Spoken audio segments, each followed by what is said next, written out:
Didn't want their bald head smothered in tits.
1210 in progress.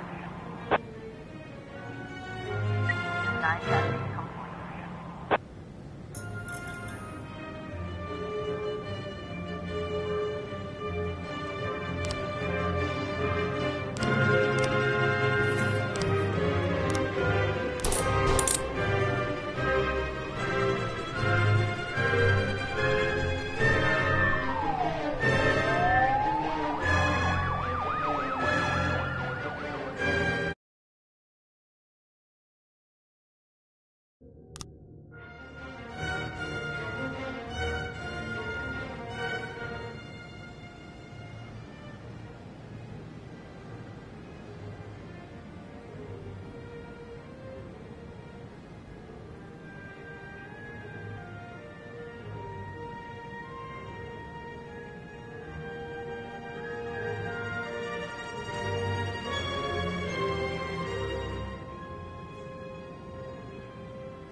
In progress.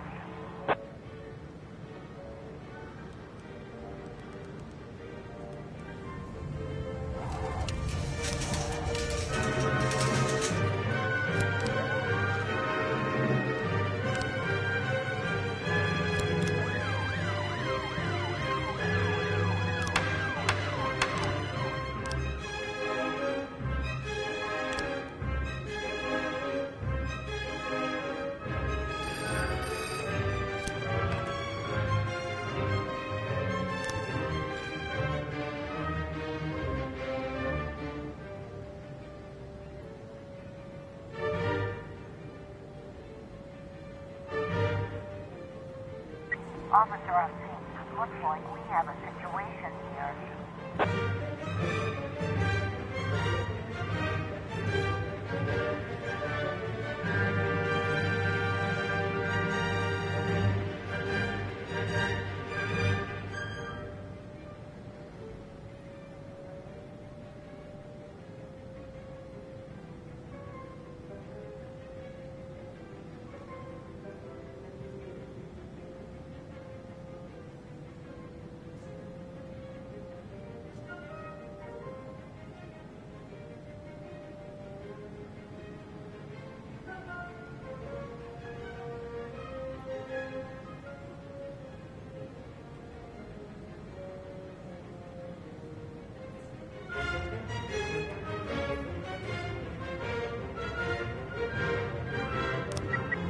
In progress.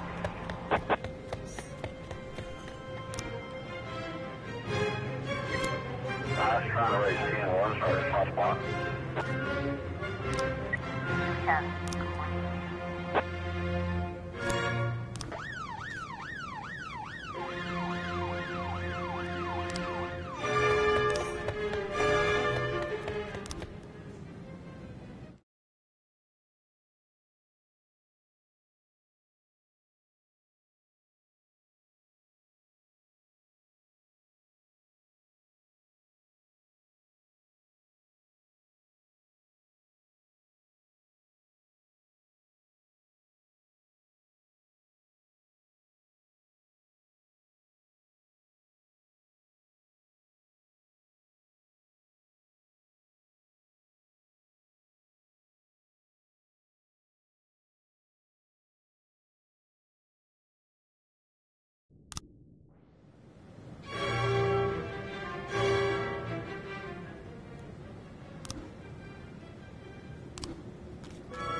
Looks like we have a situation here.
11 complete.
Race 10-1, Sergeant Hot Spot.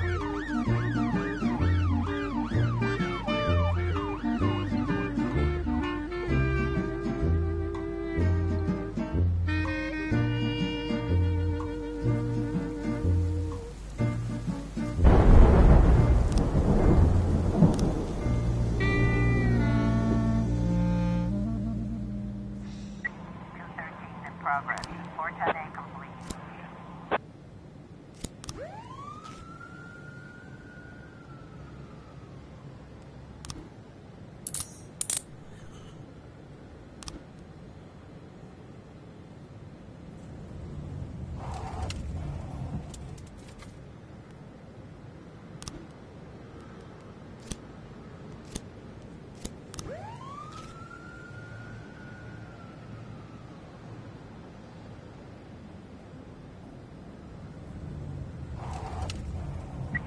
Got a situation here.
Nine ton B in progress.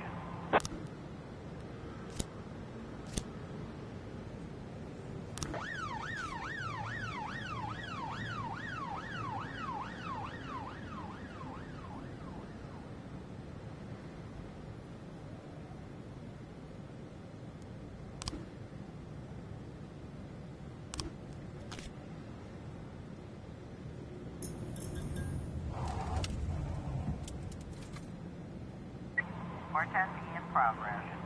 910B complete.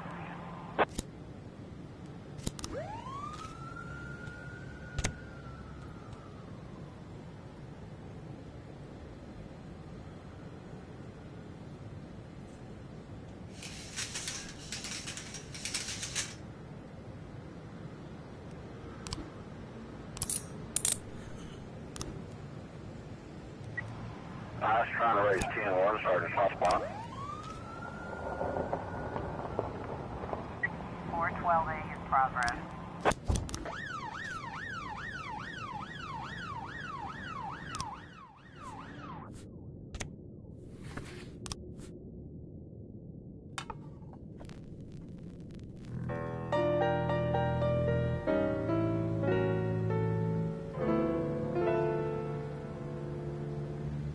Four ten B complete.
In my new role as corrupt official, I had to give up some of my favorite habits.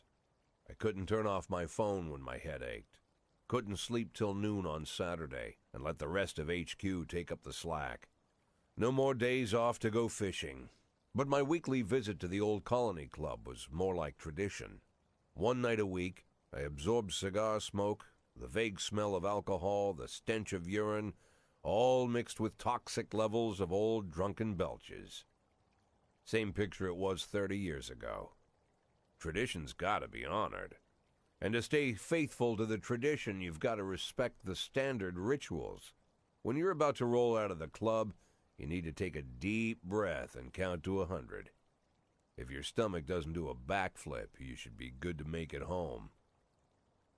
This time I only got up to 60. I was interrupted.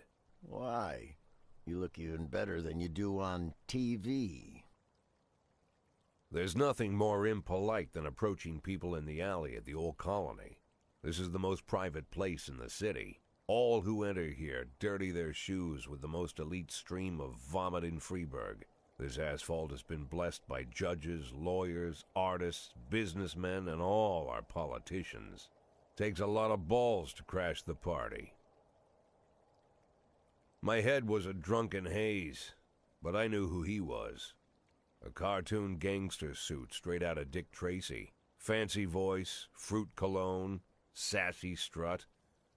That's how the newspapers described Vickis Varga, rising star in Freeburg's criminal underworld. He appeared out of nowhere, and with the support of the local punks, Varga broke all the old rules of organized crime. He killed those who could not be killed, traded what could not be traded, and robbed those who could not be robbed. In just a single month, this man had gathered an incredible amount of power. He's been called everything from a clown to a madman to a criminal genius, and more often than not, he's called a low-class upstart short on ideas. But if Vargas was one of the old crime bosses, he'd have been cut into pieces and fed to the river. Look past this guy's arrogance, and there's something about him. The city is still deciding what to do with him. Meanwhile, he's burning down the houses of old city mobsters. Not the best time to talk, Mr. Varga. Well, you know my name. I'm flattered, although not very surprised, to be honest.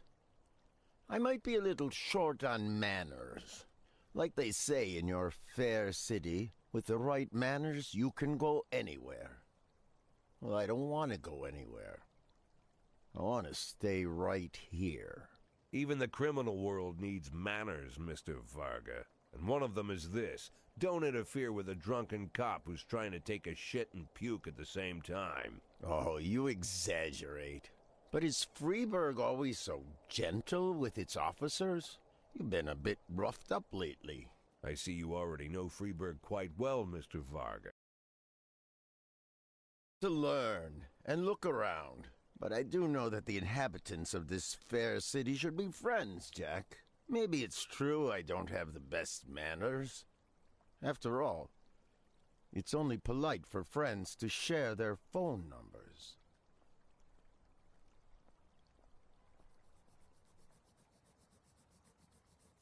This city of yours moves so fast. I feel like I'm hooked on amphetamines all over again. You wake up in the morning full of ideas, and by nightfall, you've all had each other killed. So don't wait too long to call. I don't mind if you're drunk. It's all the more fun. I'll be stoned myself, most likely. Hell, I'm a little stoned right now. It's the only way to live in this place. I like your city, Jack. I'm here to stay. If it weren't for the phone number written on my arm, I probably wouldn't have remembered the conversation in the morning. But there was no reason to worry. I'd be getting a reminder soon.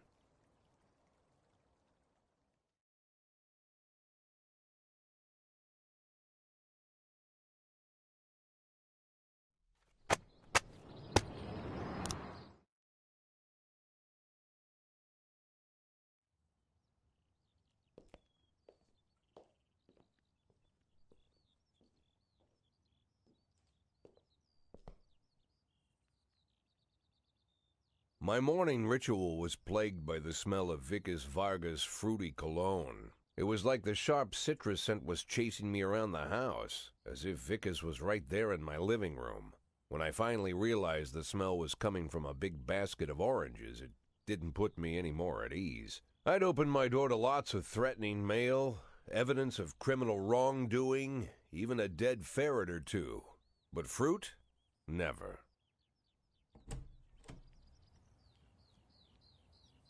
You the fruit guy?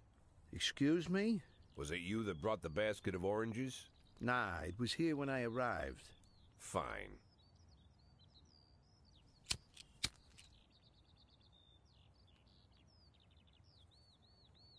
So who are you? Today, I'm your driver. And where are we driving? To work. That's it? Yeah, we have to make an important stop along the way. Where? The ranch. What ranch? Just the ranch. Fine. The morning seemed surreal, and I took in the magic. Why wreck it with meaningless chatter? As my tight-lipped chauffeur drove an hour through God knows where, I started to feel like I was in the middle of a bad dream, probably lying bloody and concussed in the alley behind the old Colony Club, my nose buried in a rotten orange peel. But no, this was no dream. The silence was real, the sound of the engine was real, the dust was real enough too. And there was the ranch over the horizon. It all seemed familiar. The Sand family's overbearing mansion has been the talk of the headlines for decades, but few have managed to get closer than a few miles. I guess I'm just lucky.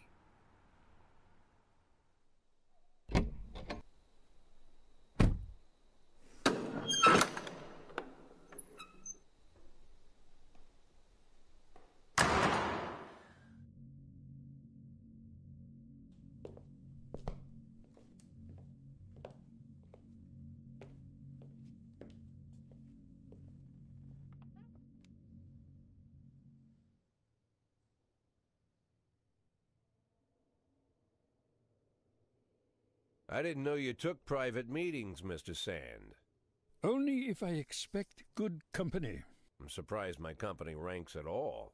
Today, yes. Today is a special day. So it seems. Do you often go to the old Colony Club, Jack? Every week. Meet any interesting people there? As a rule, no. Sometimes you make a date, right? Sometimes make new friends. Sometimes, I guess. But that's not why I go. And why? I consider it a hobby. A hobby. Do you know anything about my hobbies? Well, judging by the half-dozen animal skins I stepped on walking over here, it's not much of a reach to say you like hunting. Love it. Well, I say that now. It seemed so tedious when I was a child. Took ever so long. But now I'm older. I've developed a new talent. What talent is that? Patience. The will to wait for the right moment. Let's say you want a deer. You know, you deserve it. You've even decided what dishes its meat will go to and where you'll mount its horns. But to get that deer, you've got to wait. To sit in the bushes and stay nice and quiet. Professional hunters will tell you that the hunt is a rare craft.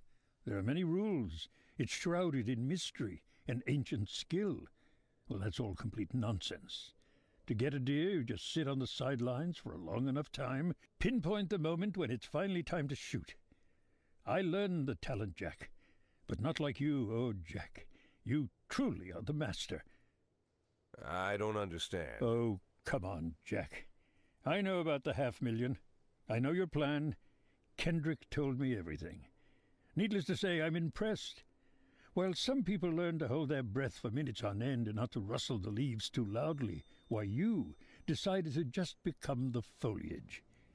You turned yourself into a bush, surrounded by deer who've been so fruitfully multiplying for decades. But all this time you've held your rifle at the ready. Forgive an old man his imagery, Jack. I've the heart of a poet, I confess. Look, I don't know what was said between you and Kendrick, but it sounds like you got it wrong. Oh, I think I understand everything just fine. And I think we understand each other quite well. Jack, in the coming war, we'll make excellent partners. What war? One war falls upon every generation. My grandfather drove out the Ambersons back when he was 27. My father destroyed that psychopath gangster Maurice Bell when he was a sprightly 30.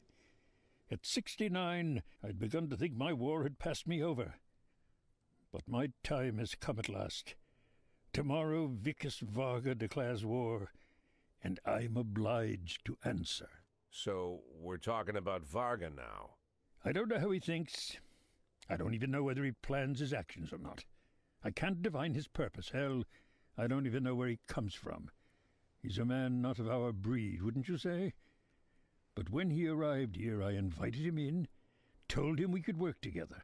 An official invitation penned in my own hand and written on some very expensive paper. And can you imagine his reply? A fruit basket. What sense can be made of such a message? I guess it means whatever you want it to. Precisely. I'm late for work, Mr. Sand. You know, Jack, I could just give you $500,000 right now, cash, whatever denominations you like. But I would never insult you so. If I went stalking my prey for so many years, I wouldn't want someone else to shoot it for me. I understand you, Jack, and I'll never ask you for anything that's contrary to your nature. Just think about our conversation. Think about it, and call me.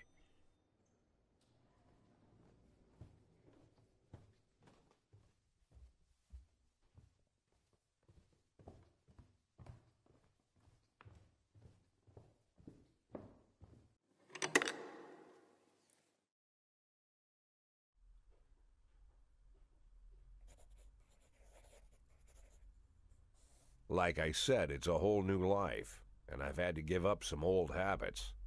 One of them, keeping away from things that don't concern me. Now I can't afford the luxury.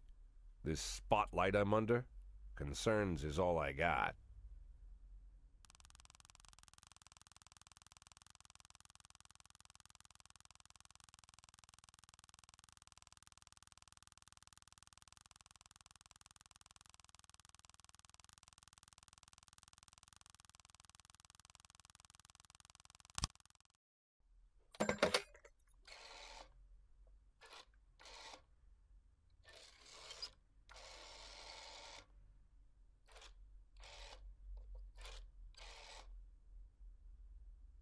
Tell him it's Boyd.